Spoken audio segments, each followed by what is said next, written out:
सत्संग इस कलयुग में जलते बलते जीवों के लिए संजीवनी है। काम वासना, क्रोध, लोभ, मोह, अहंकार में जो लोग जल रहे हैं, बल रहे हैं, सत्संग में ओम, हरि, अल्लाह, गॉड, खुदा, रब, वाहिगुरु, ईश्वर का वो नाम मिलता है जिसका जाप करने से जन्मों जन्मों के पाप कर्म कट जाया करते हैं।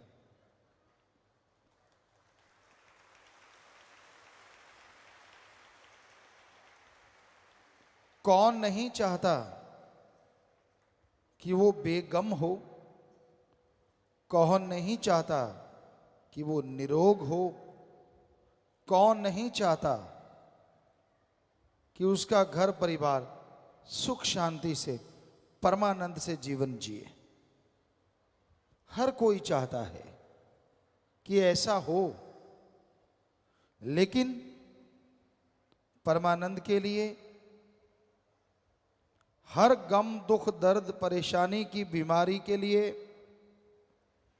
एकमात्र उपाय, एकमात्र इलाज, एकमात्र टॉनिक अगर कोई है तो वो है मालिक का नाम।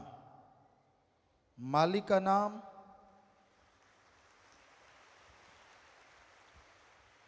अनमोल है, पर वो बिना दाम के मिलता है। तुलसी जी कहते, ईश्वर नाम अमोल है, बिन दाम बिकाए। ईश्वर नाम अमोल है, बिन दाम बिकाए। तुलसी ये आचर्ज है, ग्राहक कम ही आए।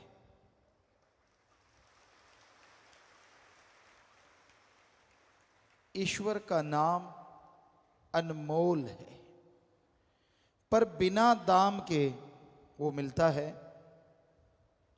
तुलसी जी कहते, आश्चर्यजनक बात ये होगी कलयुग में कि भगवान का नाम अनमोल होते भी फकीर बिना दाम के देंगे, लेकिन लेने वाले ग्राहक कम नजर आएंगे।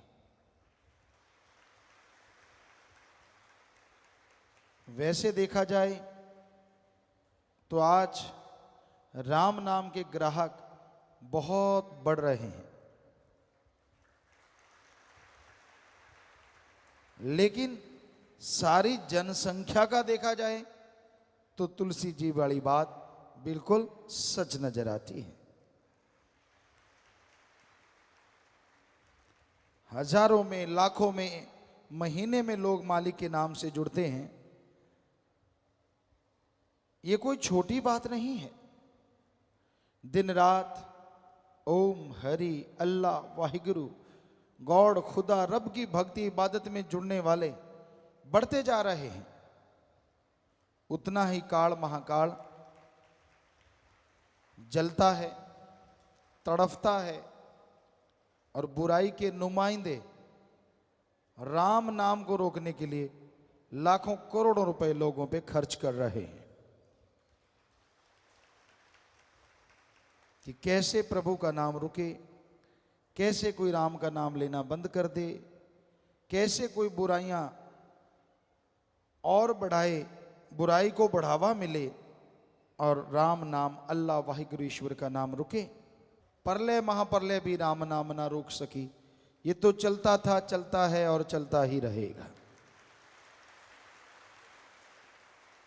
राम, अल्लाह, वाहिगुरु, गॉड, खुदा यानी सुप्रीम पावर, उसका नाम कभी भी खत्म नहीं होता।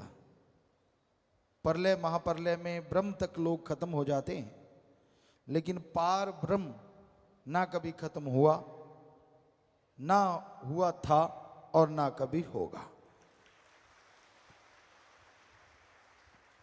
वो धुन है, वो अनहद नाद है, वो हरि रस है, वो अमृत है, वो आबो हयात है। वो है तो सब कुछ है, वो नहीं तो कुछ भी नहीं है। तो उस नाम से आप जुड़ो। जुड़ गए हो तो हमारी हाथ जोड़ के विनती, आप आधा घंटा सुबह आधा घंटा शाम आप जाप करके देखो, 2-4 महीने, हम आपको गारंटी देते हैं ऐसा सुख मिलेगा, ऐसी शांति मिलेगी जिसकी आपने कभी कल्पना भी नहीं की होगी।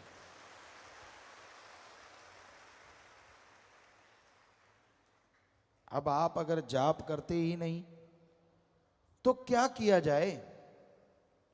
बेपरवाह जी फरमाया करते, दिल करता है कि सब लोग जाप करें पर कोई करता नहीं, और ऐसा कुछ है नहीं जो घोल के पिला दें। राम नाम तो जपना पड़ेगा। जादू टोना मंत्र सब रिद्धि सिद्धि में अटक के रह जाते हैं, अटका देते हैं।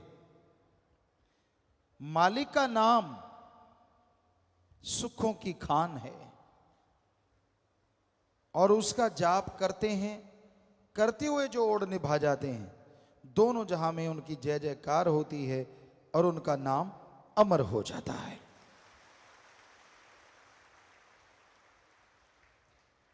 सच्चे दाता रहबर बेपरवाह जी ने फरमाया, बचनों पे अमल करना सीखो। राम नाम का जाप करो, मालिक के नाम की चर्चा करो, और मालिक का नाम वो परमानंद देगा, वो खुशियां देगा जो अनमोल हैं, किसी भी मोल कहीं से भी खरीदी नहीं जा सकती। तो राम का नाम खुशियां लेके आता है, बदले में कुछ देना नहीं पड़ता, ना पैसा देना पड़े, ना घर परिवार त्यागना पड़े। आप घर परिवार में रहते हुए मालिक का नाम ले सकते हैं और उसकी कृपा दृष्टि के काबिल बन सकते हैं।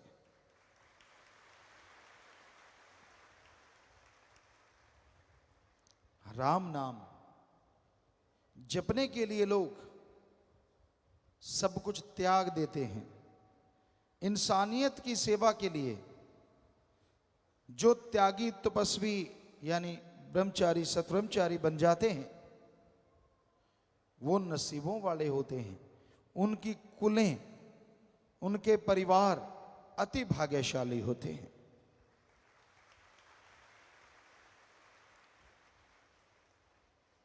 भीष्म पितामह हिस्ट्री में, इतिहास में बड़े योद्धा, शूरवीर, बहादुर हुए, और उनका नाम भीष्म क्यों पड़ा? क्योंकि उन्होंने अपने बाप के लिए अपना जीवन कुर्बान कर दिया। ये कसम खाई कि मैं जिंदगी भर शादी नहीं करवाऊंगा, ब्रह्मचर्य का पालन करूंगा, ताकि उसका बाप शादी करवा सके और उस शादी से जो बच्चा हो वो राज सिंहासन संभाल सके। उन्होंने ये कसम खाई, तो तब से उनका नाम पड़ा भीष्म पितामह। भीष्म भयंकर, हद से ज्यादा भयंकर प्रतिज्ञा उन्होंने तो अपने बाप के लिए की, और आज इस जलते बलते भट्ट में जो भी भाई बहन ये प्रतिज्ञा लेते हैं कि ताउम्र मालिक की याद में लगाएंगे, इंसानियत की सेवा में लगाएंगे, वो आप ही बताओ, एक अपने बाप के लिए प्रतिज्ञा करता है और एक भगवान की औलाद के लिए प्रतिज्ञा करता है, जिसमें उसका खुद का स्वार्थ नहीं होता, कौन महान है? बेपरवाह जी ने फरमाया, सच्चे सौदे की फकीरी दा मुकाम बड़ा ऊंचा, यहां मिट्टी होके रहना पड़ता, शान का क्या काम।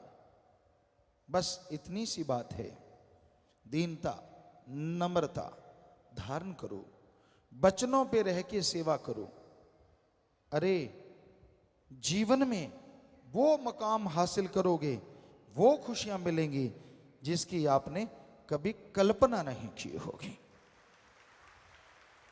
तो हे सेवादारों, हे इंसानियत की राह पे चलने वालों, कदम कदम पे काल की बिछी हुई डोरियां, बिछे हुए जाल आपको रोकने की कोशिश करेंगे, लेकिन आप राम नाम के सहारे, ओम हरि सदगुरु मौला के सहारे, सेवा सुमरण के सहारे आगे बढ़ते जाओ तो ये डोरियां अपने आप ही जल के भस्म हो जाएंगी और आप मालिक की कृपा दृष्टि के काबिल बनते चले जाएंगे। ये कौन से जाल हैं जो काल ने बिछा रखे हैं?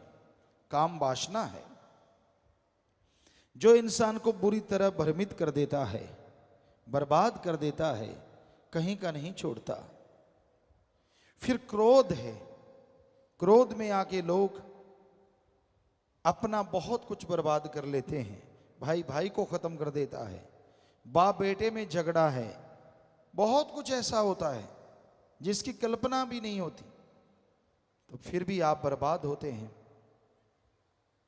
फिर मोह ममता, अपने परिवार, अपने बच्चे, अपनी माँ बहन बेटी, सब कुछ उसके लिए इंसान पागल हो जाता है, कुर्बान कर देता है।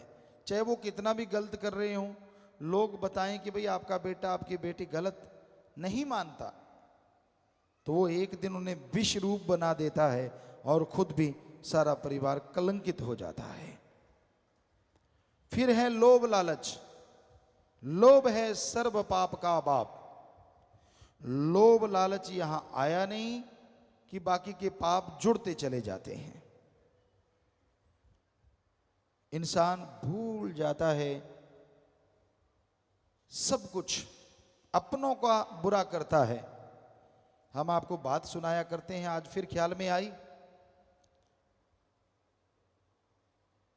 एक चोर था, बड़ा शातिर चोर,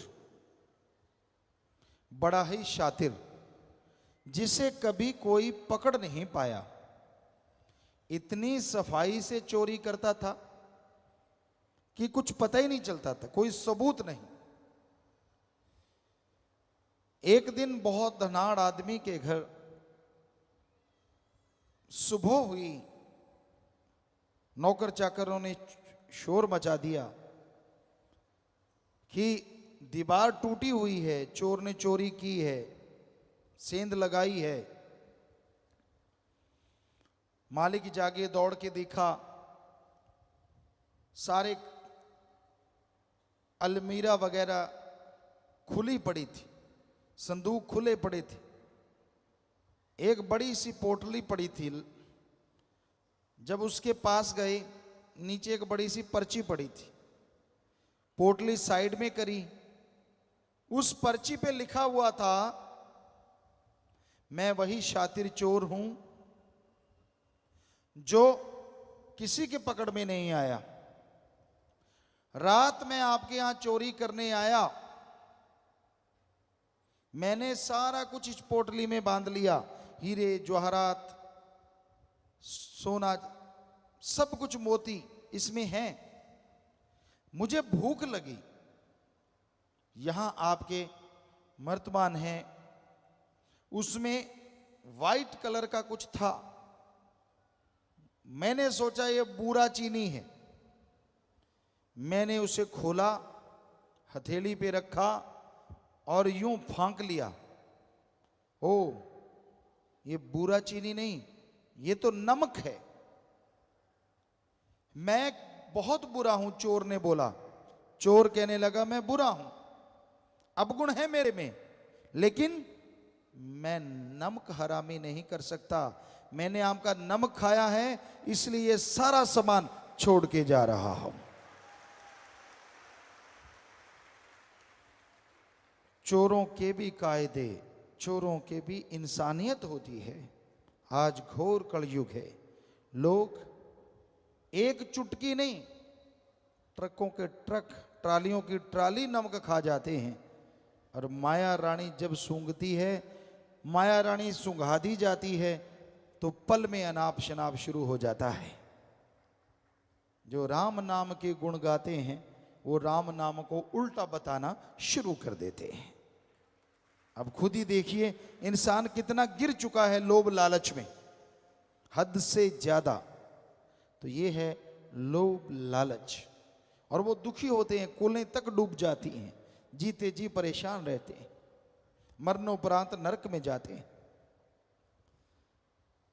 फिर है अहंकार, किसी को अपने धर्म का, किसी को जात का, किसी को राज पहुंच का, किसी को पैसे का, किसी को औलाद का, किसी को शरीर का। बड़े अहंकार हैं इस जमाने में, इस दुनिया में। और उस अहंकार के घोड़े पे सवार जब इंसान हो जाता है तो अपना ही बुरा करता रहता है, दूसरों का बुरा नहीं होता। अहंकार को मार है, इसलिए अहंकार ना करो। रावण से बढ़ के और कोई मिसाल हो नहीं सकती, उदाहरण हो नहीं सकता। सब कुछ था रावण के पास, चारों वेदों का टीकाकार पंडित, यानी कहीं से भी कोई दोहा बुलवा लो, अगली लाइन बोल देता था, उसकी व्याख्या कर देता था। सफल, अति सफल राजनीतिज्ञ। जब वो मरना सन था, श्री राम जी ने लक्ष्मण को बोला था, लक्ष्मण जा इसको राजनीति में गुरु बना ले। ये बहुत सफल राजनीतिज्ञ है, जबरदस्त वेद शास्त्रों का ज्ञाता है। ये इतिहास गवाह है और ये सच है। और वही रावण जब चाहे बरसात करवाए, सूरज चंद्रमा की रोशनी से खाना बनवाए, एटम परमाणु कंधे पे टांग के घूमता जाए। सफल क्लोन ज्ञाता, खुद के 3 या 4 बेटे थे, बाकी सब क्लोन थे। 1 लाख बेटा, 1.25 लाख आगे नाती, यानी सफल क्लोन ज्ञाता। इतना जबरदस्त आदमी, इतना टैलेंटेड आदमी। एक ही बुरा कर्म किया, अहंकार किया कि मुझे मौत भी नहीं हरा सकती, तो 1 लख पूत 1.25 लाख नाती, तेरा वनगर दिया ना बाती। इसलिए अहंकार ना करो। बड़े बड़ों को अहंकार ने चकनाचूर कर दिया, खत्म कर दिया। ईगो, अहंकार मिटा दो। खुद ही मिटाओगे खुदा आएगा, खुद ही मिटाओगे तो खुदा बिगड़े काम बनाएगा। यानी अहंकार त्याग दो, दीनता, नम्रता रखो, दीन बन के रहो, नम्र बन के रहो। हर समाज में आपको कोई अच्छा कहेगा और रूहानियत में आप तरक्की करते चले जाएंगे, कोई बाधा नहीं आएगी। तो भाई ये 5, फिर मन माया, वो तो है ही जबरदस्त। इनके मुखिया हैं, 5 के हेड हैं। मन भरमाता है और माया आदमी को सब्ज बाग दिखाती है। पैसों के लिए लोग पागल हुए फिरते हैं। अरे हमने देखा ऐसा राजस्थान में, गरीब के इलाके में, गरीबी के इलाके में, आपने भी यूपी साइड में गरीबी इलाके में देखा होगा। बहुत पहले की बात है, 5-5, 10-10 रुपए के लिए लोग, भाई बहन अपनी इज्जत बेचते हमने देखे हैं, सिर्फ 5-10 रुपए के लिए। आज का माने तो 100-500 के लिए। तो अब आदमी को अगर ज्यादा पैसा मिलता है और इज्जत भी लुटानी नहीं पड़ती, तो वो कुछ भी कह सकता है, कुछ भी बोल सकता है। ऐसा है ये घोर कलयुग। लोग पैसा उठाए घूमते हैं कि तू भाई ये कर दे, तू वो कर दे, तू फला कर दे। लोग गुमराह हो जाते हैं, उनके हाथों की कठपुतली बन जाते हैं। आज समाज में आम देखने को मिलता है। सब कायदे कानून भूल के उसी में लग जाते हैं। तो भाई इस कलयुग में इन 7 ने भयंकर तूफान खड़े कर रखे हैं। किसने? काम वासना, क्रोध, लोभ, मोह, अहंकार, मन माया ने। सातों के चक्रव्यूह में लोग बुरी तरह से टाइट होते जा रहे हैं। बचेंगे वो और बचे हैं वो जिनके माँ बाप का अच्छा साया है, अपने गुरु पीर फकीर के वचनों पे जिन्होंने अमल कमाया है, कमाएंगे वो बच जाएंगे। ये सातों को वो ही धूल चखाएंगे, वरना ये सात किसी के काबू नहीं आएंगे। तो इसलिए राम नाम से जुड़े रहो, सेवा सिमरण करते रहो। आप फिक्र ना करो आपके पास पैसा कम है, जमीन जायदाद कम है, क्या आप बताओ उस कम में मालिक ने कितने काट दिए आपके गम है, कोई भरोसा नहीं। हो सकता है बहुत जमीन होती, बहुत जायदाद होती और कोई ऐसी बीमारी लगती जो लाखों रुपए होते, वो तो उड़ते ही उड़ते जमीन भी बिक जाती और शरीर भी बर्बाद हो जाता। मालिक को शुक्र करो, उसका शुक्राना करो। बेपरवाजी फरमाते गरीब है तो क्या हुआ, तंदुरुस्ती नियामत है और मालिक तेरा लड़ पकड़ा है, इससे बड़ी दौलत दुनिया में दूसरी नहीं हो सकती। एक बार हम सत्संग करते करते, दिन में 3 सत्संगें होती थी, 7 से 9:30 और 12 से 2:30 बजे और फिर 3:30 से 5:30, ऐसा 3 सत्संग डेली होता था। तो हम सत्संग करते करते करते करते राजस्थान के एक एरिया में गए, पहाड़गंज उस एरिया का नाम था। होता क्या था, पहली सत्संग करी सेवादारों की, 3 टीमें होती थी। पहली टीम सत्संग करवाती, 3rd जगह पे पहुंच जाती थी, 3री जगह, और एक दूसरी वाली होती थी। तो दूसरी वाली सत्संग करवाने के बाद टेंट वगैरह लगवाने के लिए तीसरी टीम के साथ जंगलों में चली जाती थी कि यहाँ सत्संग होना है। अगले दिन का आसपास के जंगलात, खाली जगह, वहाँ टेंट लगाते थे और जंगल में हम सब लोग रुका करते थे टेंटों में।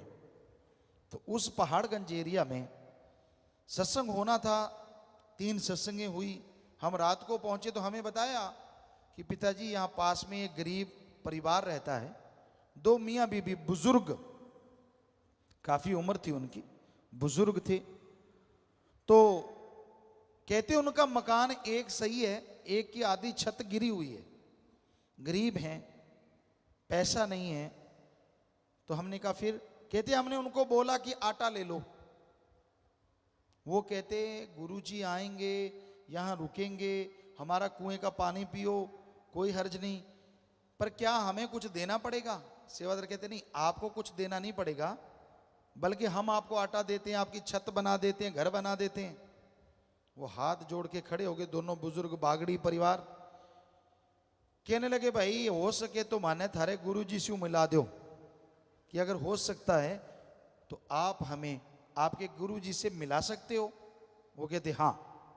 तो हमें कहने लगे गुरुजी उनको मिलाएं। हमने कहा जरूर मिलाओ।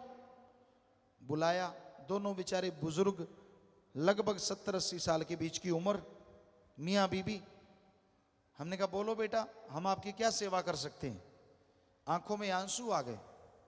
कहते गुरुजी पहली बात तो ये, आज तक कोई भी संत फकीर आया हमसे भी पैसा लेके गया, हालांकि हमारा आधा घर गिरा हुआ है, इतनी फसल नहीं होती, लेकिन पहले आप फकीर हैं जिसके भक्त ये कहते हैं हम आपका घर बना दें, आपको आटा दे दें, तो हमने ये नहीं लेना। हमने कहा फिर और क्या चाहिए? ध्यान से सुनने वाली बात है। हमने कहा फिर आपको क्या चाहिए? वो दोनों के हाथ कांप रहे थे, ऐसे ऐसे बुजुर्ग थे। कहते गुरुजी हमें ज्यों का त्यों वो सीन याद है, रात थी, लाइटें जगी हुई थी और थोड़ा थोड़ा अंधेरा था। कहने लगे गुरुजी अगर हमें कुछ देना है तो हमें राम से मिला दो, भगवान से मिला दो, हमें भगवान चाहिए, धन दौलत जमीन जायदाद नहीं चाहिए। वाह, ये है इंसानियत, ये है मानवता। गरीबी हुई तो क्या हुआ, भगवान ने हमें उनके घर जा छोड़ा। जितना मर्जी जोर लगाते कहीं जगह नहीं मिली, उनके घर के पास ही जगह मिली, जंगलों में, बस आसपास जंगल था, गांव नहीं था, उनका एक घर था, वहीं पानी मिला, कहीं पानी ना मिला उस रात।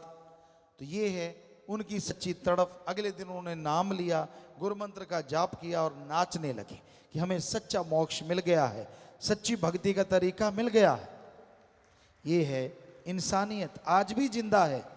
आज भी माँ बाप के अच्छे नेक बच्चे हैं जो दृढ़ता से, हिम्मत से सतगुरु के उन वचनों पे अमल करते हैं कि सारी दुनिया एक पास से, मेरा सतगुरु प्यारा एक पास।